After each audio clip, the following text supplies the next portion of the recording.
Anda mesti perlu beli tiket, Anda perlu punya lisensi yang mesti bayar itu kepada pemerintah.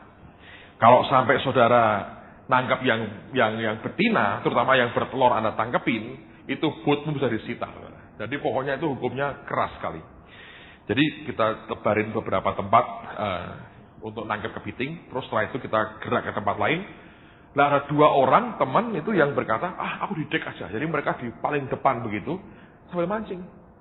Terus terang hampir dibilang nggak ada tempat pegangannya. Dan agak miring begini. Anak saya bilang, Papa, aku ikut naik ya. Sini aja. Nggak apa-apa, naik mancing itu enak di atas. Dari sini nggak dapat apa-apa. Semua berkata, iyalah Pak, biarin nggak apa-apa. Ya kan, suara mayoritas. Naik anak saya, duduk. Jadi kerjaan saya itu ngeliatin dia jangan sampai gelundung masuk laut, saudara. Waduh, itu pergumulan. Dan dia tenang. Mancing, dapat 2. Kepiting dapat 8, dia dapat 2 ikan. Pindah. Semua pegangan. Ya pegangan, tapi nempel gini tangannya. Ini pegangan menurut dia. Udah nempel kok tanganku. Santai, ombak begini ya, tenang aja. Tapi terakhir saya nggak tahan. Anda ngerti apa? Mancing, anginnya kan enak. Tidur, saudara. Wah, ini nggak lama, pasti masuk ini.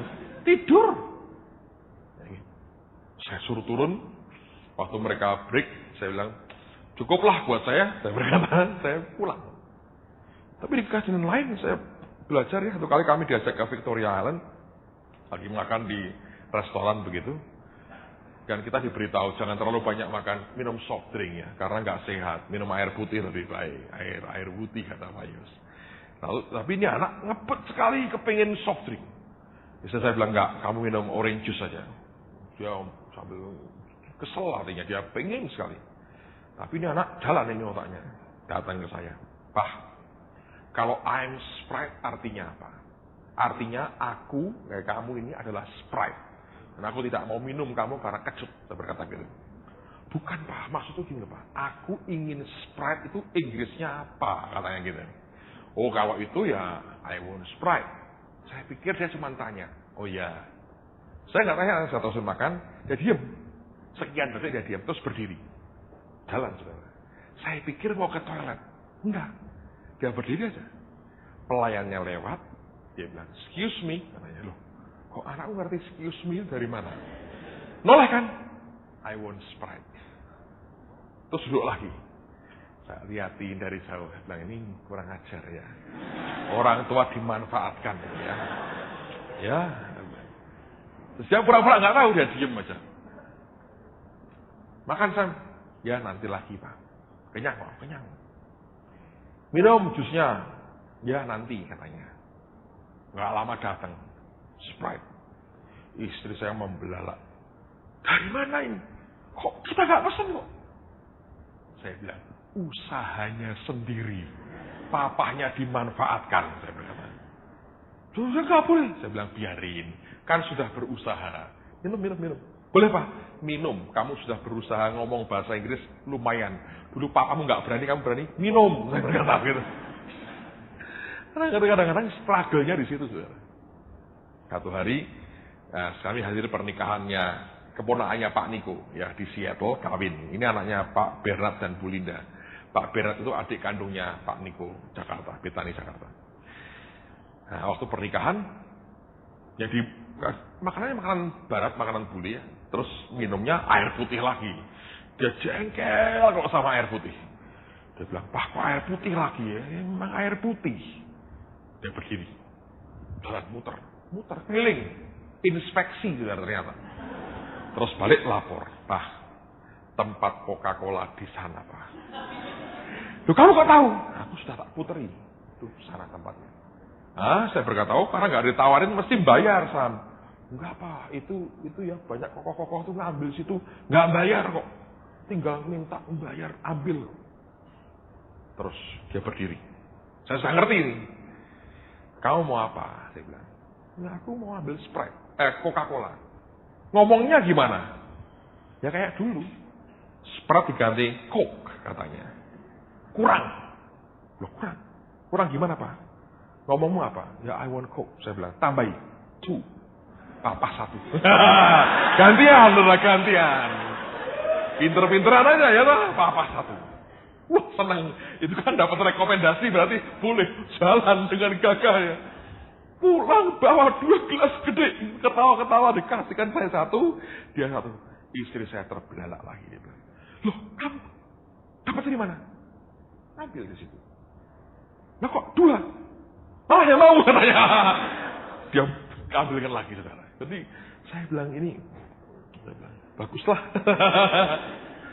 Dulu papanya nggak berani apa-apa. Saya tidak mau penjara yang pernah saya huni dihuni dia, saudara. Saya tahu sengsaranya luar biasa, cuman tetap saya doakan, saya awasi. Kalau ada hal-hal yang saya bilang ini gawat, saya langsung. Nggak ngerti. Satu hari, saya kan nggak mungkin ajak dia terus dengan kami. Nah, kalau Anda liburan, orang tua dengan anak itu kadang-kadang harus punya acara berbeda. Ya, saya ngomong sama istri saya begini. Kamu ini kan sudah berjuang luar biasa. Ngajarin anak, belajar begitu rupa, jungkir balik. Saya ngomong gini dah. Ini liburan adalah liburanmu dan liburan anak-anak. Saya bagiannya cuma ngikutin.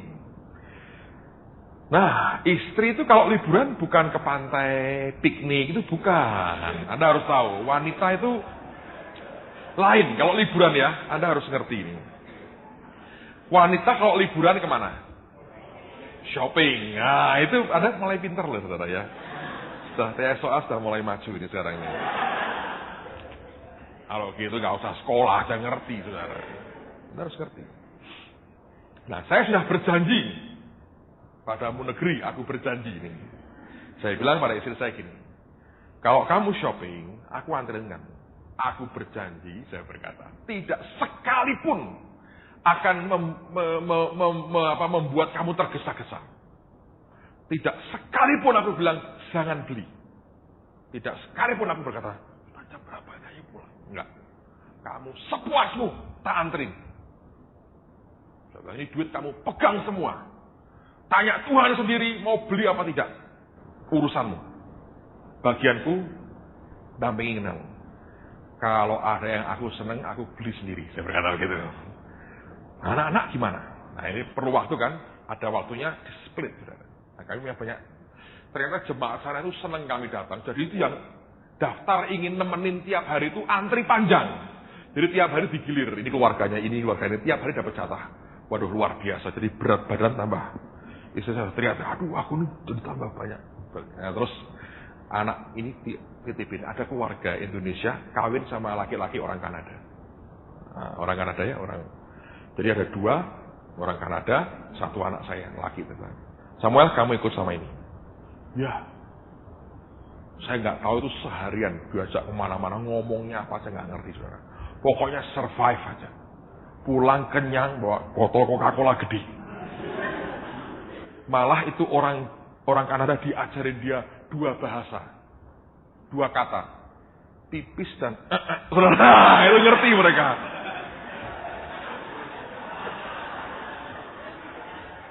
Dia belajar bahasa Indonesia yang baik, pipis dan ngerti ya, ngerti, oh harus seperti ini, ngerti, survive, saudara. Lalu satu hari. Istrinya, ini orang Kanada kan istrinya orang Indonesia. Pergi dengan kami. Telepon si suaminya ini. Mau ngomong sama anak saya.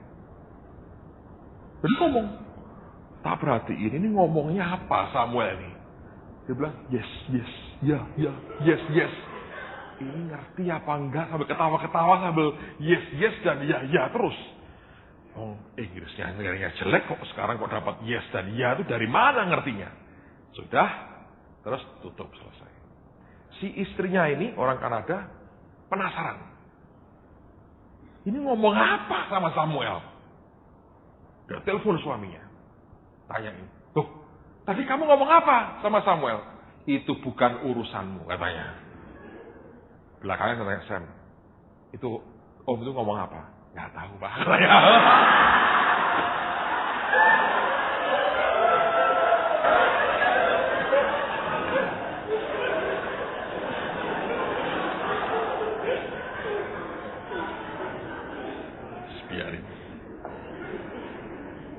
Cuman buat saya ya saudara ya, nilai yang tidak terbayar itu kan pengalaman hidup mereka. Dan itu memberikan wawasan yang baru. Dan itu bagus saudara. Saya belajar dari hal-hal kecil kok saudara. Saya mencoba tidak membuat satu batasan yang memenjarakan. Kita sebagai orang tua, kita punya kewajiban mengarahin mereka dengan baik. Tapi jangan saya berhati-hati supaya tidak membuat penjara dalam hidup mereka. Dan saya berdoa Anda mengerti. Ingat sekali lagi ya, lihat gudangnya Rasul. Tempat orang-orang hebat berkumpul. Dididik oleh Yesus sendiri. Tapi kalau Anda perhatikan, bukannya didikan Tuhan gagal. Nah, Tuhan kalau didikan tidak mungkin setengah tahun selesai. Didikan Roh Kudus kan seumur hidup kita ya. Tapi keyahudian itu bisa jadi belenggu dalam diri kita. Kalau Anda dan saya tidak berhati-hati, kita jadi orang terbelenggu. Sekarang saya bertanya, apakah ada yang masih memenjarakan hidup? Saya berdoa dalam hari-hari ini, Anda sembahyang, Tuhan bukalah. Apakah ada yang menghalangi aku untuk tidak bertindak seperti yang Engkau mau? Ada orang yang selalu ragu-ragu, ya, tidak berani melangkah. Ada orang yang selalu ketakutan. Ada orang yang selalu terbentur karena terlalu cepat. Ada banyak faktor lah saudara dalam hidup kita. Ada orang yang selalu bentrok dengan orang lain. Itu seperti penjara, bentur terus. Kenapa bisa begitu? Coba Anda minta Roh Kudus, buka hatiku Tuhan. Sebab Anda perlu. Sebab kalau Tuhan sudah tangkap Anda, Dia tidak akan penjarakan Anda. Dia berkata, engkau bebas mulai hari ini. Kebebasan kita membuat kita bisa mengekspresikan apapun yang Allah taruhkan dalam hati kita. Belajar dari gereja Yerusalem yang paling penting buat saya adalah belajar untuk bagaimana mengizinkan Tuhan membebaskan kita sebagai anak-anaknya. Nah, sekarang kita bergerak terus pada waktu. Kita akan nyambung ke gereja Antiokhia. Coba buka Kisah Rasul 11 ayat 19 sampai dengan ayat yang ke-30. Kisah Rasul 11, 19 sampai dengan 30. Sementara itu banyak saudara-saudara telah tersebar karena penganiayaan yang timbul sesudah Stefanus dihukum mati. Mereka tersebar sampai ke Fenisia, Siprus dan Antiokhia. Namun mereka memberitakan Injil kepada orang Yahudi saja. Akan tetapi di antara mereka ada beberapa orang Siprus dan orang Kirene yang tiba di Antiokhia dan berkata-kata juga kepada orang-orang Yunani dan memberitakan Injil bahwa Yesus adalah Tuhan. Dan tangan Tuhan menyertai mereka, dan sejumlah besar orang menjadi percaya dan berbalik kepada Tuhan. Maka sampailah kabar tentang mereka itu kepada jemaat di Yerusalem. Lalu jemaat itu mengutus Barnabas ke Antiokhia. Setelah Barnabas datang dan melihat kasih karunia Allah, bersukacitalah ia. Ia menasihati mereka supaya mereka semua tetap setia kepada Tuhan. Karena Barnabas adalah orang baik, penuh dengan Roh Kudus dan iman. Sejumlah orang dibawa kepada Tuhan. Lalu pergilah Barnabas ke Tarsus untuk mencari Saulus. Dan setelah bertemu dengan dia, ia membawanya ke Antiokhia. Mereka tinggal bersama-sama dengan jemaat itu 1 tahun lamanya, sambil mengajar banyak orang. Di Antiokhia lah murid-murid itu untuk pertama kalinya disebut Kristen. Pada waktu itu datanglah beberapa nabi dari Yerusalem ke Antiokhia.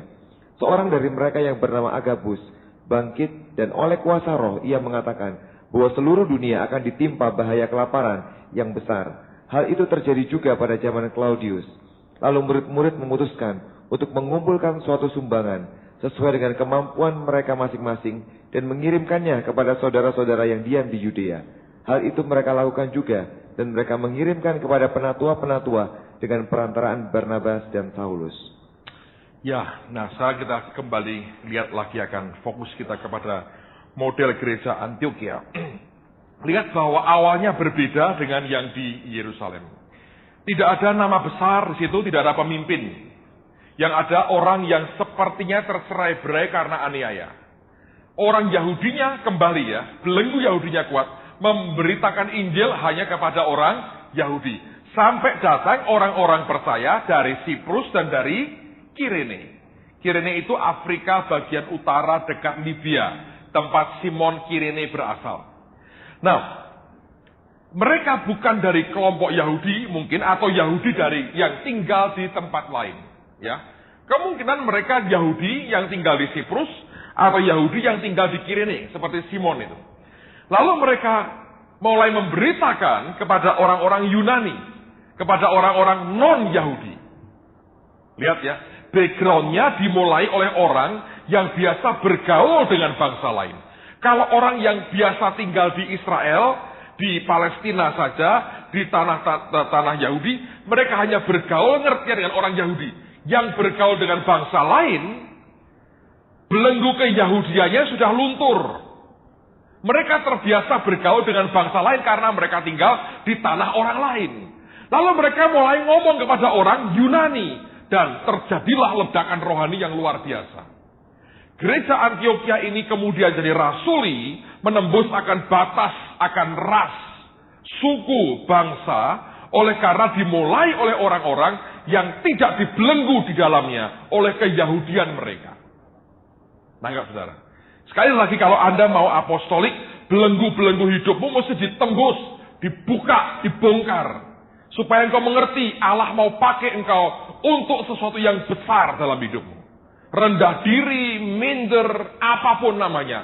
Biarkan minta Allah jebol semuanya itu. Kesombongan, keperasaan tidak mampu, atau terlalu bisa dibongkar semua. Biarkan Tuhan pakai hidupmu, supaya bangsa-bangsa lain diberkati. Nah, orang-orang ini mulai dengan kegerakan yang luar biasa. Lihat bahwa awal itu menentukan seperti apa kelaknya. Proses yang Allah kerjakan dalam hidup kita hari ini menentukan arah ke depan, kemana Tuhan akan membawa kita. Nah, saya perhatikan bahwa mereka menembus batas ras, batas bangsa, batas etnos atau etnik, mereka tembus. Dan yang luar biasa, orang-orang ini mulai sadar, mereka mulai berkata, kita ini melayaninya secara tim bersama-sama, karena nggak ada pemimpinnya. Coba buka Kisah Rasul 13, ayat yang pertama. Kisah 13 ayat yang pertama. Pada waktu itu dalam jemaat di Antiokhia ada beberapa nabi dan pengajar, yaitu Barnabas dan Simeon yang disebut Niger, dan Lukius orang Kirene, dan Menahem yang diasuh bersama dengan raja wilayah Herodes dan Saulus. Lihat bahwa mereka dari berbagai daerah yang berbeda, dan kelihatannya ini tokoh-tokohnya, ya. Tidak ada satu yang nonjol sekali mungkin, tapi ini ada tokoh-tokohnya. Artinya mereka mulai bergerak bersama-sama. Nanti kelak kalau Anda baca, Barnabas diutus, dan Barnabas lebih berperan sebagai gembala buat mereka, sebagai leader of leaders mereka. Lalu mereka makin berkembang. Barnabas mulai menambah apa yang kurang dari antara mereka. Tapi ini gereja dimulai dengan cara yang berbeda oleh Allah. Yang di Yerusalem tidak dihancurkan, tetap bertahan dengan apa adanya. Antiokhia dia mulai yang baru. Saya harap Anda bisa mengerti, karena Yerusalem dimulai dengan background tertentu, Antiokhia dengan background yang berbeda. Nah, tetapi yang saya mau sampaikan begini saudara sekalian. Hal yang paling kuat sebagai bentuk wujud kerasulan mereka adalah, itu muncul dalam dua ayat yang luar biasa. Lihat yang pertama dalam Kisah Rasul 11 tadi, ayat 27 sampai 29. Tolong diulang Victor. Kisah 11, 27 sampai 29. Pada waktu itu datanglah beberapa nabi dari Yerusalem ke Antiokhia. Seorang dari mereka yang bernama Agabus bangkit, dan oleh kuasa roh ia mengatakan bahwa seluruh dunia akan ditimpa bahaya kelaparan yang besar. Hal itu terjadi juga pada zaman Claudius. Lalu murid-murid memutuskan untuk mengumpulkan suatu sumbangan sesuai dengan kemampuan mereka masing-masing, dan mengirimkannya kepada saudara-saudara yang diam di Yudea. Lalu Kisah Rasul 13 ayat yang kedua. Pada suatu hari ketika mereka beribadah kepada Tuhan dan berpuasa, berkatalah Roh Kudus, khususkanlah Barnabas dan Saulus bagiku untuk tugas yang telah kutentukan bagi mereka. Nah, lihat, inilah Roh Kudus kalau kerja begitu. Kalau Anda mau bergerak ke hal yang apostolik, perhatikan ada dua faktor yang selalu akan Tuhan minta pada gereja itu. Yang pertama, uang. Anda mesti breakthrough soal ini, saudara. Nggak ada cara lain. Nanti kelak kalau Anda perhatikan, yang ngirim uang itu adalah Paulus dan Barnabas. Dibawa ke Yerusalem, dikirimkan. Dan ini mesti jadi breakthrough terobosan besar dalam hidup saudara. Sebab kalau tidak, saya berkata ya saudara, cukup besar prosentasenya persoalan dalam gereja adalah karena orang-orang percaya tidak merdeka dalam soal keuangan. Orang kalau tidak merdeka dalam hal keuangan, dia akan beratnya luar biasa. Anda akan dicekam ketakutan terus-menerus akan keuangan ini. Kalau Anda merdeka, Anda menikmati Tuhan, Anda berani dengan Allah, ikuti apapun yang Dia perintahkan, saudara akan jadi orang Kristen yang merdeka. Kalau ini nggak breakthrough, berat. Makanya saya mendorong begini ya, karena nanti setelah ketika Brother John datang, kita sekolah sudah selesai. Jadi kita sudah berdoa, begini saudara, karena ini ada berdekatan itu ada banyak hamba Tuhan yang Anda bagus kalau Anda bisa ikuti. Jadi saya mau buat begini. Setelah Charles Niemann, ya itu selesai, nggak lama kita akan kedatangan Bob Harrison. Bob Harrison ini bicara soal ini dijuluki Doctor of Increase. Itu hanya 2 hari, Sabtu Minggu aja. Ya. Kemudian setelah selesai, mulai Senin, Pastor Larry Kefauver akan ngajar soal parenting. Nah, ketika ini selesai, baru akan kita buat closing School of Acts. Sehingga Anda bisa stay, tinggal, dan nikmati itu. Sampai selesai. Nah, antara Pastor Larry, Charles Niemann, dan Bob Harrison ini, nanti akan saya buat itulah. Anda bisa balas dendam kekalahan sepak bola mula. Nanti kita buat sesuatu yang baik di tengah-tengah itu. Anda bisa relax sedikit, tapi ini terlalu sayang Anda buang. Oke? Jadi nanti Oktober sampai pada pengurusan wisuda. Saya beritahu saudara, Tuhan bahkan sudah ngomong ke saya, nanti caranya untuk nutup itu seperti apa, sudah diberitahu. Dan itu akan mengubah hidupmu luar biasa. Apa itu Pak? Ya nanti Anda tahu. Kalau Anda setia sampai akhir, ya toh. Kalau mau tiba-tiba jualan aja lah di luar, nah ya silakan. Tapi kalau Anda setia, Anda akan nikmati itu. Tuhan sudah ngomong clear jelas. Saya sedang hubungi beberapa orang supaya itu akan terjadi. Anda nanti akan diberkati. Nah, begitu selesai Larry Kefauver, baru kita akan closing itu. Nah, tetapi nanti bulan berikutnya, Brother John itu akan bersama dengan kami. Kalau Anda orang Jakarta, Anda tunggu di Jakarta lah. Anda orang Jawa Timur, tunggu jadwal yang di Surabaya. Anda orang Jawa Tengah, tunggu yang di Semarang.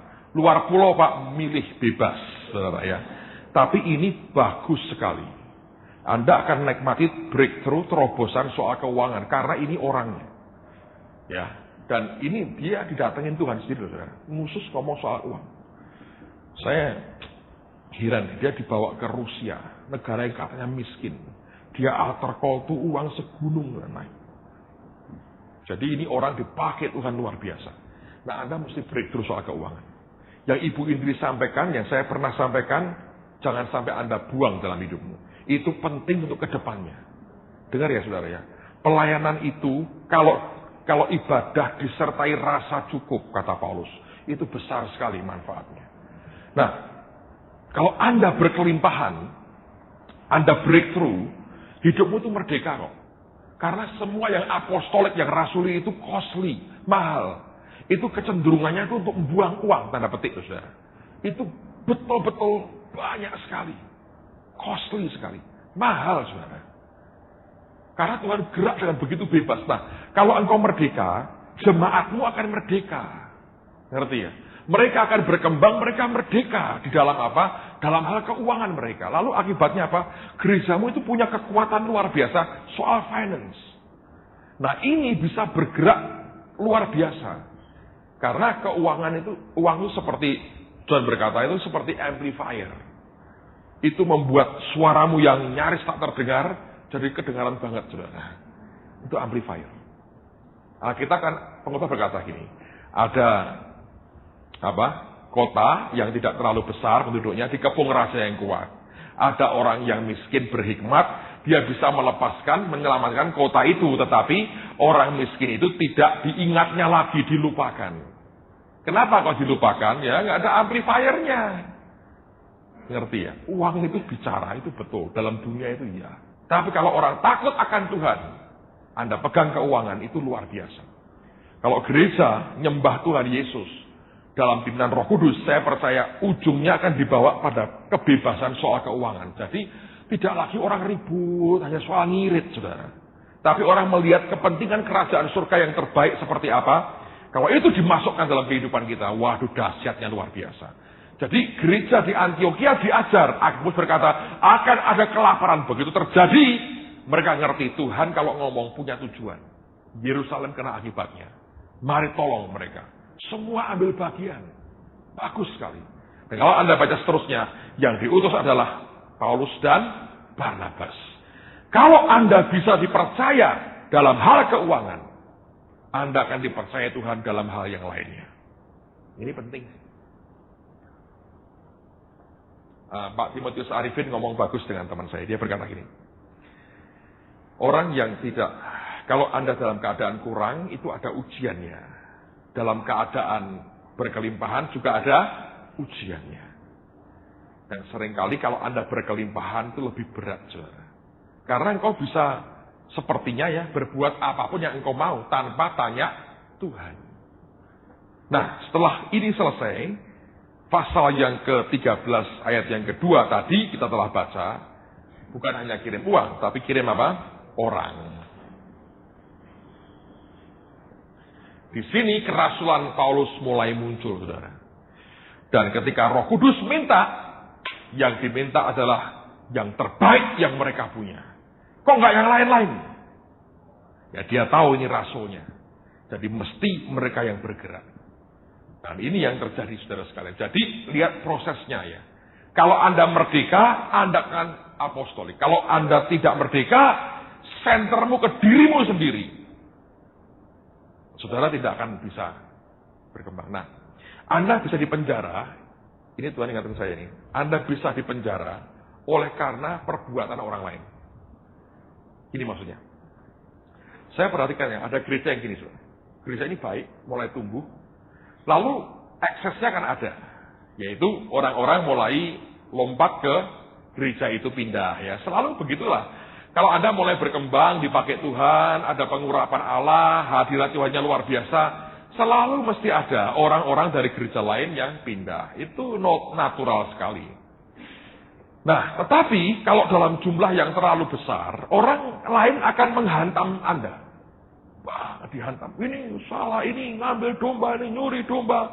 Segala macam tuduhan akan ditujukan kepada saudara. Nah, kalau Anda salah bereaksi, apa yang kau buat? Buat benteng. Engkau berkata apa? Sudahlah, aku tidak perlu bergaul dengan orang lain. Toh aku sudah diberkati, jadi lupakan orang lain. Putuskan hubungan dengan dunia luar. Dibentengi sendiri. Ini bisa terjadi penyesatan atau minimal kemunduran, saudara. Sebab pada hakikatnya kita tidak bisa terpisahkan dari anggota tubuh Tuhan yang lain. Semua orang saling membutuhkan. Kalau Anda diserang banyak, jangan tutup diri. Cari hamba Tuhan yang senior, yang Anda pikir bisa memberikan masukan buat saudara. Lalu Anda bicara dengan dia, akan lebih baik. Benny Hinn, contoh yang bagus. Dulu dia kalau pelayanan, saya sih tidak ada masalah ya, tapi banyak orang ributin dia. Sukanya ngelempar jaketnya. Wah, berbagai macam variasi gaya. Dia kalau Anda lihat Benny Hinn itu kayak Anda di-entertain oleh orang. Bisa, wah segala macam. Waduh, pokoknya segala macam gerakan dia hebat. Satu kali dia ngajar apa ya, saya lupa. Beberapa hal dia ajarkan. Dia ngomong apa gitu. Pokoknya ada, kalau nggak salah ya, Roh Kudus itu ada 3 atau ada apa, atau 7 atau apa gitu. Dia pokoknya dari Alkitab diputar-putar, akhirnya kesimpulannya apa gitu. Saya lupa persisnya ya. Sehingga serangan bertubi-tubi datang ke dia. Nah kalau Anda ngalami begitu, apa yang kau buat? Engkau populer kok. Crowd begitu banyak, mujizat nyata sekali. Anda bisa berkata, lupakanlah, pokoknya aku terus. Ya Anda bisa bonyok juga sih kalau orang lain hantam saudara. Dia buat hal yang bijaksana sekali. Di tengah-tengah tekanan begitu rupa, saya pikir, waduh ini bisa habis loh ministrinya. Dihujat, itu sampai wartawan ya. Itu pakai alat yang bisa deteksi kalau Anda sekian puluh meter itu ya. Anda ngomong apa dia bisa tembak, bisa kedengaran suaranya. Dan itu di Amerika, semua TV-TV gede pakainya begitu. Dikejar terus sama wartawan. Karena pada waktu itu bersamaan ya, beberapa hamba Tuhan gede, saya nggak perlu sebut namanya, sebagian anak tahu tuh, itu jatuh. Soal keuangan, soal apa. Lah, Benny Hinn disorot. Kejar terus. Pernah sekali dia ngomong gini, apa aku harus pakai Honda? Dia pakai mobil mewah apa gitu ya. Terus dia ngeluh sama orang, apa aku harus pakai Honda? Itu omongan dengan satu orang tertentu, ditembak dari jarak jauh, direkam, saudara. Jadi kalau Anda di Amerika, kadang-kadang media itu bisa memusuhi Anda habis-habisan. Kalau ketahuan sedikit aja gelangnya, wah diekspos, diteriakkan luar biasa. Kebaktian terlambat dimasalahkan, istrimu tambah gemuk dimasalahkan, tambah kurus dipertanyakan, repot tuh. Dikejar terus hidupnya, stres. Nanti orang-orangmu diwawancarai, ditanya-tanya masalahnya apa, ada problem tidak, itu stres hidup gitu. Nah kalau sudah begitu dia nggak tahan. Tapi orang ini bagus, saudara. Dia bukannya berontak, dia bukan ngelawan, dia bukan diekspos pakai media. Dan di Amerika ada yayasan, namanya saya lupa, tapi menganggap dirinya watchdog. Artinya apa? Dia itu orang yang yayasan, namanya saya lupa, tapi menganggap dirinya watchdog. Artinya apa? Dia itu orang yang menguji akan teologis dari hamba-hamba Tuhan tertentu. Hebatnya. Dan tiap hari orang ini punya program radio, ngomonginnya selalu jeleknya orang lain. Lalu dia datang ke siapa? Ke Jack Hayford, orang ini. Dia telepon, dia bilang, aku minta waktu ketemu. Dia ngomong, dia cerita. Terus Jack Hayford ngasih beberapa masukan. Oke lah, aku ngerti kamu dipakai Tuhan, ya. Tapi mungkin kamu kurangilah, ngelempar jaket, nggak usah. Kamu kalau mau doain orang, tumpangin tangan aja kalau mau. Tapi jaketmu nggak usah. Jadi sudah nggak ada lagi orang kena sabetan jaketnya. Saya masih sempat nikmat itu. Wah, tapi itu real loh saudara sebetulnya. Itu power Tuhan luar biasa. Tapi diomongi, kamu gini, kamu gitu. Kalau kamu nulis buku, kamu ngomong ke beberapa hamba Tuhan senior yang punya nama baik, ya, minta referensi, minta dia ngasih kata pengantar, supaya minimal ada orang ngecek isi bukumu itu apa. Ngerti saudara? Kalau kamu ngomong gini dikasih nasihat, dia mau dengerin. Itu membuat dia bertahan sampai dengan hari ini. Jadi jangan buat benteng, ya. Tapi Anda minta counsel kepada hamba-hamba Tuhan tertentu yang senior, sehingga saudara akan terima masukan yang baik dari orang-orang ini. Toh mereka tidak jadi saingan atau rival dalam ministrinya, karena berbeda corak ministrinya. Nah kalau itu terjadi, saya yakin luar biasa dampaknya. Jadi gereja Antiokhia seperti itu. Yang berikutnya, kisah 14 kalau Anda lihat, ayat 26 sampai 28. Kisah 14 ayat 26 sampai 28. Dari situ berlayarlah mereka ke Antiokhia. Di tempat itulah mereka dahulu diserahkan kepada kasih karunia Allah untuk memulai pekerjaan yang telah mereka selesaikan. Setibanya di situ, mereka memanggil jemaat berkumpul. Lalu mereka menceritakan segala sesuatu yang Allah lakukan dengan perantaraan mereka, dan bahwa Ia telah membuka pintu bagi bangsa-bangsa lain kepada iman. Di situ mereka lama tinggal bersama-sama dengan murid-murid itu. Tipe Antiokhia itu mengasihi tanpa mencoba memiliki. Mereka kirim Paulus dan Barnabas, mereka mendoakan, mereka memberikan dukungan. Saya yakin keuangan pun mereka memberkati. Tapi ketika beberapa gereja berdiri, mereka nggak berkata, oh itu di bawah kami loh. Tidak ada indikasi bahwa gereja-gereja yang Paulus dirikan harus tunduk kepada pemerintahan di Antiokhia. Mereka mandiri masing-masing. Ya, lihat mereka adalah tipe gereja yang berani memberi tanpa mengharapkan imbalan secara fisik untuk mereka. Nah kembali saudara, kalau Anda tidak punya hati yang dibentuk oleh Tuhan, mana bisa begini modelnya? Gak bisa. Makanya saya berkata, ujungnya adalah para pemimpinnya harus mengalami pembentukan Tuhan. Kebebasan yang Anda nikmati dari Allah membuat saudara jadi orang yang apostolik. Ketika kelak Allah kerjakan itu, Anda dengan bebas bisa melakukannya. Amin, saudara. Oke, kita masuk yang ketiga, yang terakhir sebelum kita selesai pada siang hari ini adalah model Efesus. Saya sampaikan yang Yerusalem, Antioquia, sekarang kita selesaikan model gereja Efesus. Oke, Kisah Rasul 19 ayat yang pertama sampai 11. Tolong Victor. Kisah 119 ayat 1 sampai 11. Ketika Apolos masih di Korintus, Paulus sudah menjelajah daerah-daerah pedalaman dan tiba di Efesus. Di situ didapatinya beberapa orang murid. Katanya kepada mereka, "Sudahkah kamu menerima Roh Kudus ketika kamu menjadi percaya?" Akan tetapi mereka menjawab dia, "Belum. Bahkan kami belum pernah mendengar bahwa ada Roh Kudus." Lalu kata Paulus kepada mereka, "Kalau begitu dengan baptisan manakah kamu telah dibaptis?" Jawab mereka, "Dengan baptisan Yohanes." Kata Paulus, "Baptisan Yohanes adalah baptisan orang yang telah bertobat." Dan ia berkata kepada orang banyak bahwa mereka harus percaya kepada Dia yang datang kemudian daripadanya, yaitu Yesus. Ketika mereka mendengar hal itu, mereka memberi diri mereka dibaptis dalam nama Tuhan Yesus. Dan ketika Paulus menumpangkan tangan di atas mereka, turunlah Roh Kudus ke atas mereka, dan mulailah mereka berkata-kata dalam bahasa roh dan bernubuat. Jumlah mereka adalah kira-kira 12 orang. Selama 3 bulan Paulus mengunjungi rumah ibadah di situ dan mengajar dengan berani. Oleh pemberitaannya, ia berusaha meyakinkan mereka tentang kerajaan Allah. Tetapi ada beberapa orang yang tegar hatinya. Mereka tidak mau diyakinkan, malahan mengumpat jalan Tuhan di depan orang banyak. Karena itu Paulus meninggalkan mereka dan memisahkan murid-muridnya dari mereka, dan setiap hari berbicara di ruang kuliah Tiranus. Hal itu dilakukannya 2 tahun lamanya, sehingga semua penduduk Asia mendengar firman Tuhan, baik orang Yahudi maupun orang Yunani. Oleh Paulus Allah mengadakan mujizat-mujizat yang luar biasa.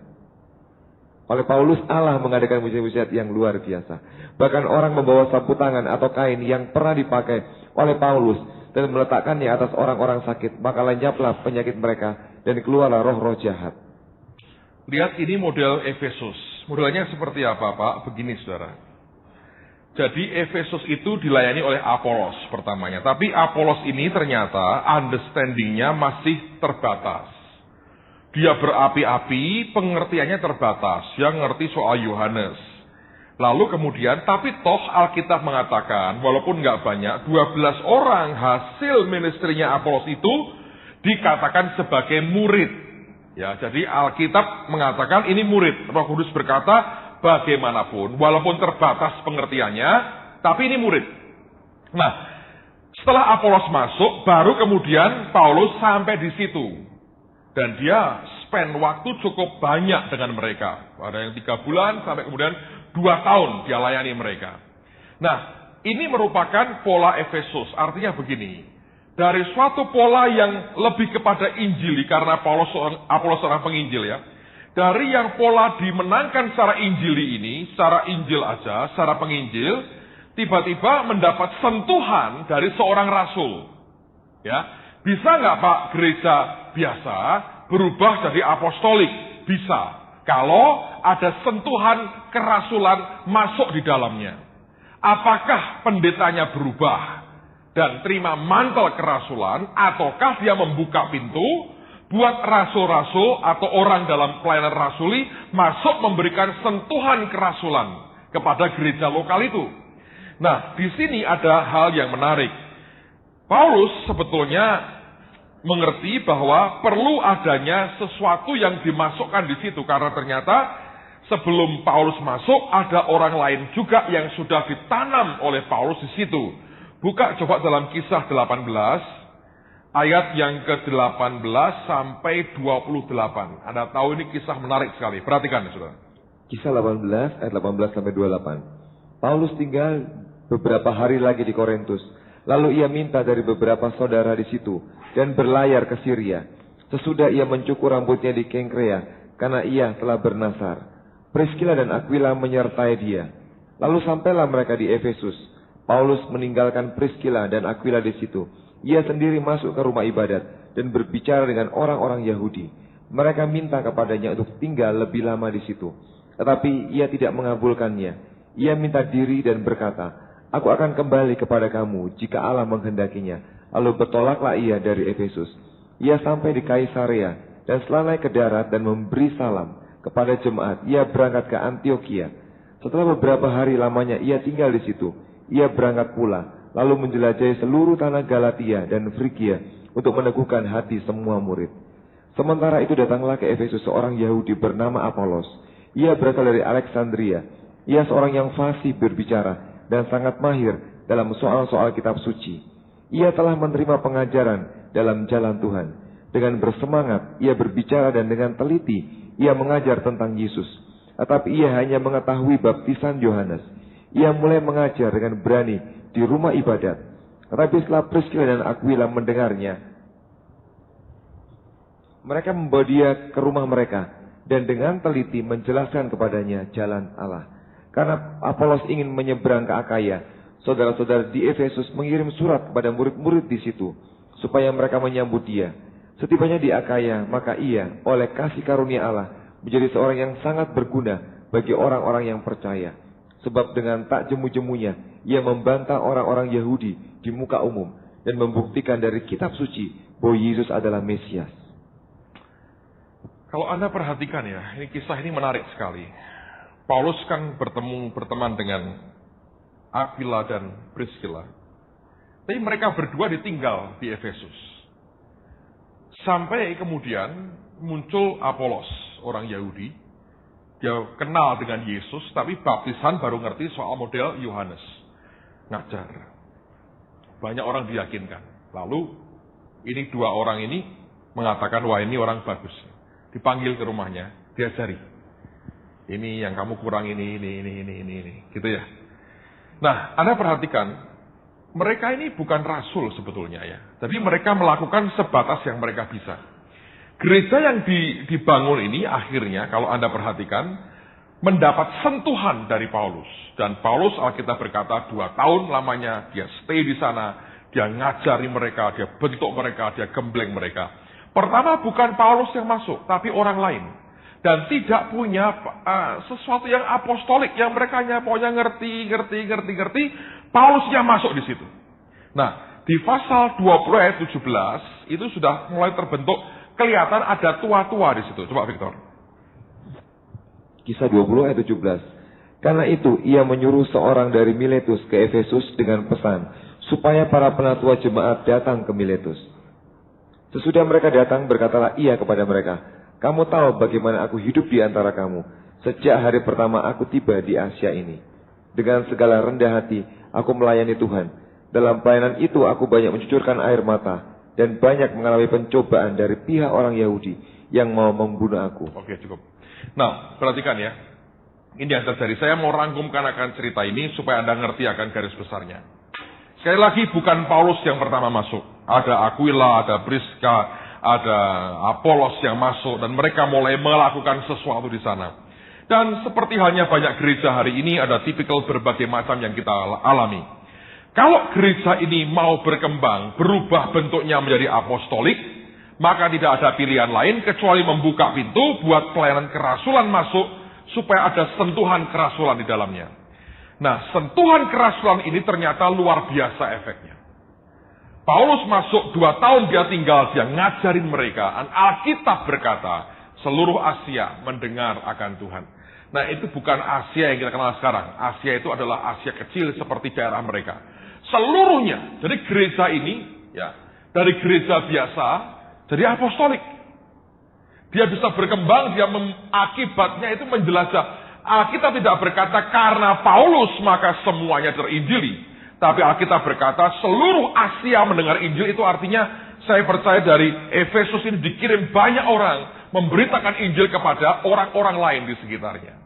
Nah, lihat bahwa bisa sebuah gereja lokal biasa berubah jadi apostolik kalau ada sentuhan kerasulan. Tapi rasulnya harus orang yang merdeka. Anda boleh punya panggilan apostolik, tetapi kalau Anda tetap tidak merdeka, tidak ada gunanya. Jadi kembalinya apa, saudara? Izinkan Roh Kudus membuat engkau dimerdekakan dengan tuntas oleh Tuhan. Masa belajar kita tidak pernah selesai. Masa untuk membuat kita dimerdekakan tidak pernah tuntas sampai kapanpun. Karena terlalu banyak. Tapi makin lama mestinya kita makin merdeka, makin merdeka, makin merdeka. Prosesnya Tuhan biarkan diselesaikan. Ada banyak hal yang membuat kita terbelenggu di masa lalu. Tapi saya berdoa, mulai hari ini engkau dimerdekakan. Amen. Nah, pola, ciri leadership-nya, kalau akan engkau bangun, biar engkau berkembang. Sampai hari ini pun orang bicara struktur gereja terbaik itu apa? Perbantahannya belum selesai. Ada pola yang flat begini, 3-4 orang. Ada yang berkata, enggak lah, mesti ada begininya lah, ada leader of leaders-nya di atas. Ini masih enggak tuntas kok sampai hari ini. Even semua gereja yang mengakui sebagai gereja perjanjian baru dalam berbagai bentuknya, mereka tetap ada perbedaannya. Nah, saya percaya memang kalau Roh Kudus, Tuhan tidak memberikan patokan bakunya, artinya dia mau kita fleksibel ngikutin apa yang dia mau. Tapi ingat, apostolik bukan strukturnya, tapi sikap hati dan semangat di dalamnya.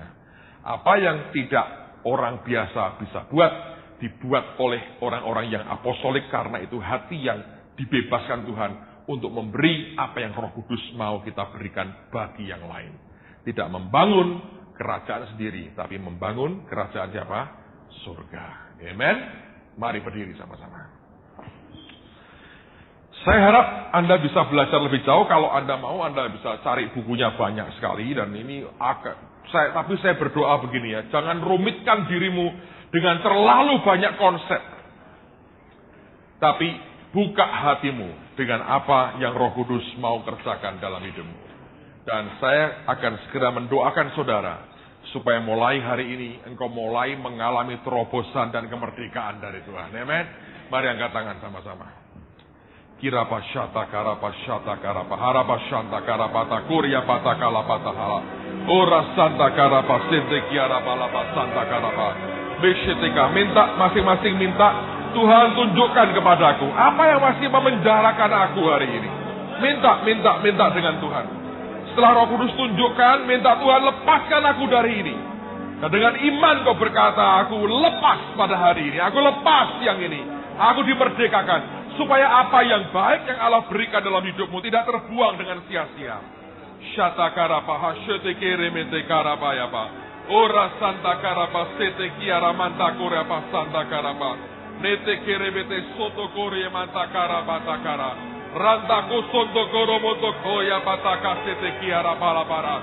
Nete sente keremete koria patakarapa. Tunjukkan kepada setiap kami Tuhan. Semua penjara, belenggu yang memenjarakan kami, tunjukkan pada siang hari ini. Shata karaba sete kerebete kore santa karaba laba santa karaba. Mo santa karaba santa karaba santa. Dan bebaskan umatmu pada siang ini. Di dalam nama Yesus. Bebaskan umatmu. Di dalam nama Yesus. Bebaskan umatmu dalam nama Yesus. Shakarapa Santa Karapa Tukuria Palapa Santa Karapalapa. Sete Karama Santa, set them free Lord.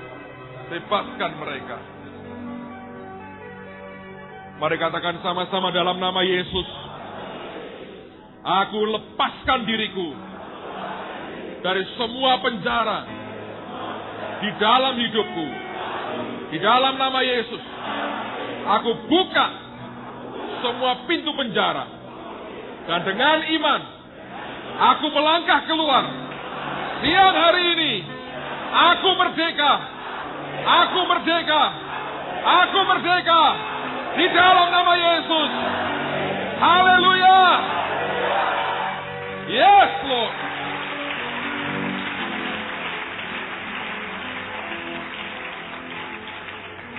Tuhan, terima kasih karena proses yang baik sudah dimulai pada hari ini. Kami tidak ingin semua investasi yang begitu luar biasa terbuang dan terhambur dengan percuma. Kami mau ya Tuhan, hari ini kami menikmati kebebasan yang mutlak daripada-Mu. Berkati umat-Mu pada siang hari ini Tuhan. Terus Engkau berbicara, dan semua yang Engkau ingatkan, kami berseru dan Engkau akan melepaskan kami. Berkati akan sisa hari ini. Berkati akan hidup anak-anak-Mu. Beri kami mengalami pergaulan dengan Tuhan yang utuh dan lebih indah lagi. Kami gunakan waktu sepanjang sore ini untuk bergaul dengan Engkau Tuhan. Jauhkan dari semua perkataan sia-sia yang tidak membangun, Tuhan. Jauhkan dari semua pikiran yang bukan daripadamu. Ajari kami saling membangun dengan luar biasa. Kami ingin hidup bergantung dan bergaul dengan Engkau, Tuhan. Setiap hari makin dekat lagi. Mari angkat tangan sama-sama saya lagi di hadapan Tuhan. Biar ini merupakan doa kita. Lebih dalam lagi, lebih dalam lagi. Dan kita mengasihi akan Tuhan kita. Thank you, Father.